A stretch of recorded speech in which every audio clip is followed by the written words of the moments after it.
లోక్సభ స్థానాన్ని కాంగ్రెస్ చేజేతులా చేజార్చుకుంది. పార్టీ నేతల మధ్య సమన్వయ లోపంతో గెలిచే ఆస్కారం ఉన్న సీటును కోల్పోవాల్సి వచ్చింది. హస్తం పార్టీ నాయకులు ఇష్టారాజ్యంగా వ్యవహరించిన తీరు బీజేపీ గెలుపునకు దోహదం చేసిందనే వాదనలు ఉన్నాయి. కర్నూలు చావుకు 1.25 లక్ష కారణాలు అన్నట్టు ఆదిలాబాద్లో కాంగ్రెస్ అభ్యర్థి ఆత్రం సుగుణ ఓటమికి కూడా అన్నే సమస్యలున్నాయి. కాంగ్రెస్ ఓటమికి కారణాలేంటి? పార్టీ ఇచ్చిన నిధుల్ని ఓటర్లకు ఇవ్వకుండా నేతలే పంచుకున్నారనే ఆరోపణలు ఎందుకొచ్చాయి? ఫండ్స్ ను పక్కదారి పట్టించి పోల్ మేనేజ్మెంట్లో విఫలమయ్యారా? బీఆర్ఎస్ మాజీ ఎమ్మెల్యేలతో పాటు ఇతర ప్రజా ప్రతినిధుల్ని చేర్చుకున్న హస్తం పార్టీ ఘోరంగా ఎందుకు ఓడిపోయింది? సిట్టింగ్ ఎమ్మెల్యే ఉన్న అసెంబ్లీ స్థానంలోనూ కాంగ్రెస్ కు తక్కువ ఓట్లు ఎందుకొచ్చాయి? ఆదిలాబాద్ పార్లమెంట్ స్థానంలో కాంగ్రెస్ ఓటమిపై చర్చోపచర్చలు సాగుతున్నాయి. కొందరు నేతల తీరుతోనే పార్టీ ఓటమిని మూటగట్టుకుందన్న వాదనలున్నాయి. నిజానికి సీఎంగా బాధ్యతలు స్వీకరించిన తరువాత ఆదిలాబాద్ పార్లమెంట్పై రేవంత్ రెడ్డి ప్రత్యేక దృష్టి పెట్టారు. ఇంద్రవెల్లి నుంచి లోక్సభ ఎన్నికల శంఖారావం పూరించారు. ఆ తర్వాత అన్ని జిల్లా కేంద్రాల్లో బహిరంగ సభలు నిర్వహించారు. ప్రచారానికి రాహుల్ గాంధీని కూడా రప్పించారు. కలిసి పనిచేస్తే విజయం ఖాయమని జిల్లా నేతలను ఎప్పటికప్పుడు అలర్ట్ చేశారు. కానీ పార్టీని గెలిపించడంలో స్థానిక నేతలు విఫలం కావడం విమర్శలకు తావిస్తోంది. పరిస్థితి అనుకూలంగా ఉన్నా సమన్వయ లోపం పుట్టిముంచిందని క్షేత్రస్థాయి కార్యకర్తలు ఆవేదన వ్యక్తం చేస్తున్నారు. ముఖ్యంగా పార్లమెంట్ ఇన్ఛార్జిగా ఉన్న పీసీసీ ప్రధాన కార్యదర్శి సత్తు మల్లేష్ తీరుపై రకరకాల చర్చ సాగుతోంది. ఎన్నికల వ్యూహాల అమలు, పార్టీ నేతల మధ్య సమన్వయం కుదర్చడంలో ఘోరంగా విఫలమయ్యారు అన్న విమర్శలు ఉన్నాయి. వాస్తవానికి గత అసెంబ్లీ ఎన్నికల్లో హస్తం పార్టీ పెద్ద పనితీరు కనబర్చలేకపోయింది. ఆదిలాబాద్ లోక్సభ స్థానం పరిధిలోని ఖానాపూర్లో మాత్రమే గెలిచింది.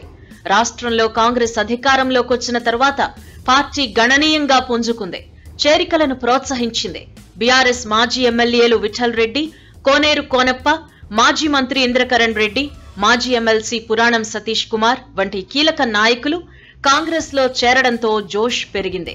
ఈ క్రమంలో ఎంపీ అభ్యర్థిగా ఆదివాసీ ఉద్యమ నేత, క్లీన్ ఇమేజ్ ఉన్న ఆత్రం సుగుణను బరిలోకి దించింది. అభ్యర్థి ఎంపిక వరకు బాగానే ఉన్నా ఆ తర్వాత ఈమెను గెలుపు తీరం చేర్చడంలో విఫలమవడం విమర్శలకు తావిస్తోంది. ఇన్ఛార్జ్ మంత్రి సీతక్క మంత్రాంగం కూడా పనిచేయకపోవడంపై చర్చనీయాంశంగా మారింది. పార్లమెంటు పరిధిలో కేవలం ఆసిఫాబాద్ అసెంబ్లీ సెగ్మెంట్ లో మాత్రమే కాంగ్రెస్ కు మెజారిటీ వచ్చింది. ఇక్కడ 26,940 ఓట్ల ఆధిక్యత లభించింది. కాంగ్రెస్ లో గ్రూపులున్నా కూడా అందరూ సమన్వయంతో పనిచేశారు. బోధ్, ఆదిలాబాద్, సిర్పూర్ సెగ్మెంట్లలో స్థానిక హస్తం పార్టీ నేతలు భారీగా ఓట్లను రాబట్టగలిగారు. నిర్మల్, ముథోల్, ఖానాపూర్ సెగ్మెంట్లలో పార్టీ నేతలు చేతులెత్తేశారన్న చర్చ సాగుతోంది. ముఖ్యంగా ఖానాపూర్లో కాంగ్రెస్ కు సిట్టింగ్ ఎమ్మెల్యే వెడ్మ బొజ్జు ఉన్నా ఫలితం లేకుండా పోయింది. ఇక్కడ బీజేపీకి 13,519 ఓట్ల మెజారిటీ లభించింది. దీంతో ఈ నేత పనితీరు విమర్శలకు తావిస్తోంది. నియోజకవర్గంలో ఒకే వర్గం నేతలను ప్రోత్సహించి వారితోనే కలిసి ఉండడంతో వ్యతిరేకత పెరిగి నష్టం జరిగినట్టు ప్రచారం జరుగుతోంది. ఇక కీలకమైన నిర్మల్లో బీజేపీకి భారీ ఆధిక్యత లభించింది. ఇక్కడ కమలం పార్టీకి 43,516 ఓట్ల మెజారిటీ వస్తే ముథోల్లో 37,833 ఓట్ల మెజారిటీ వచ్చింది. ఖానాపూర్, నిర్మల్, ముథోల్ సెగ్మెంట్లలోనే కాంగ్రెస్ క్యాండిడేట్ కంటే బీజేపీ అభ్యర్థికి 95,000 ఓట్లు ఎక్కువగా వచ్చాయి.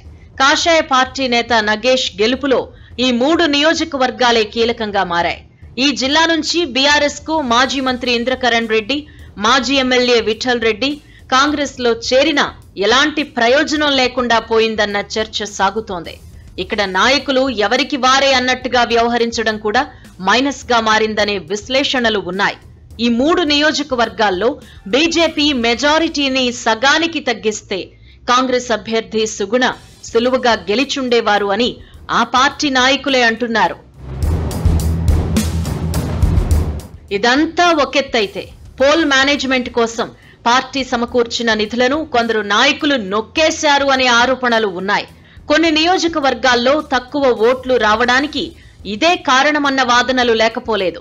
ఇన్ఛార్జిగా వ్యవహరించిన ఓ కీలక నేత భారీగా నొక్కేసినట్టు ప్రచారం జరుగుతోంది. పిసిసి అధ్యక్షుని కంటే ఎక్కువ, సీఎం కంటే తక్కువ అన్నట్టుగా బిల్డప్ ఇచ్చేవారని అంటున్నారు. పార్టీ నేతలిచ్చే సలహాలను పట్టించుకోలేదని అంటున్నారు. మొత్తానికి బీజేపీ గెలుపుకి ఆ పార్టీ బలం కంటే కూడా కాంగ్రెస్ నేతల స్వయంకృతాపరాధమే ఎక్కువ కారణమన్న అభిప్రాయాలు వ్యక్తమవుతున్నాయి. రాబోయే రోజుల్లో ఏం జరుగుతుందో చూడాలి మరి.